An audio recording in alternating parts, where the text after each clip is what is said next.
Our unalienable right to life and liberty and the pursuit of happiness, those rights were stripped from college kids in Blacksburg and Santa Barbara, and from high schoolers at Columbine,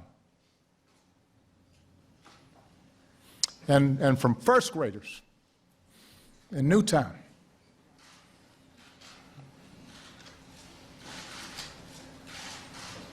First graders. In an emotional speech, President Obama today unveiled his plan to tighten background checks for gun purchases. As part of his executive action, the president's 10-point plan includes requiring dealers who sell guns on the internet and at shows to be licensed and conduct background checks. The president is also asking Congress to approve funding for an additional 200 agents and investigators from the Bureau of Alcohol, Tobacco, and Firearms. The president's go-it-alone approach will have an impact from Washington all the way here to the heartland. Good evening, I'm Craig DeGrelli. And I'm Jennifer Griswold. Today we spoke with a local gun shop owner who also sells firearms at gun shows and online.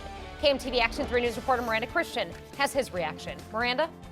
President Obama says his plan is to prevent another mass shooting from ever happening in this country. But those who sell guns are worried this is the beginning of the end for their Second Amendment rights. President Obama addressed the nation with his common-sense gun reform plan. He says we need to act now or more innocent lives will be lost like we've seen in the country's recent mass shootings. We are the only advanced country on earth that sees this kind of mass violence erupt with this kind of frequency.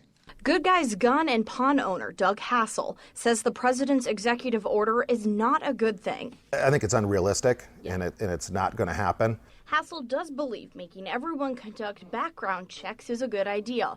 He says his shop already follows the regulation of gun sales, but the president says the problem lies with the ones that don't. The problem is some gun sellers have been operating under a different set of rules. A violent felon can buy the exact same weapon over the internet with no background check, no questions asked. However, Hassel believes the president's executive action is the first step toward eroding the Second Amendment rights of law-abiding gun owners. Yeah, I think they are trying to take away some of our rights, and I think that's what people have a problem with.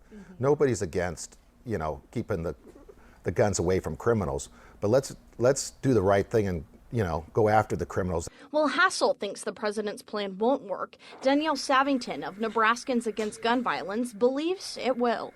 It's a solid first step. I think the very vast majority of Americans support universal background checks, and most of us just don't even realize they're not happening. So it's a great step to bring that to light and to get that functioning. And it doesn't stop people from being able to buy guns. It doesn't stop businesses from being able to sell guns. It just says, be responsible. Nebraska Senator Deb Fischer called the executive action an infringement on constitutional rights, while Congressman Brad Ashford said making communities safer should not be done by unilateral executive action. We have more reaction on our website, KMTV.com. Reporting live, I'm Miranda Christian, KMTV Action 3 News.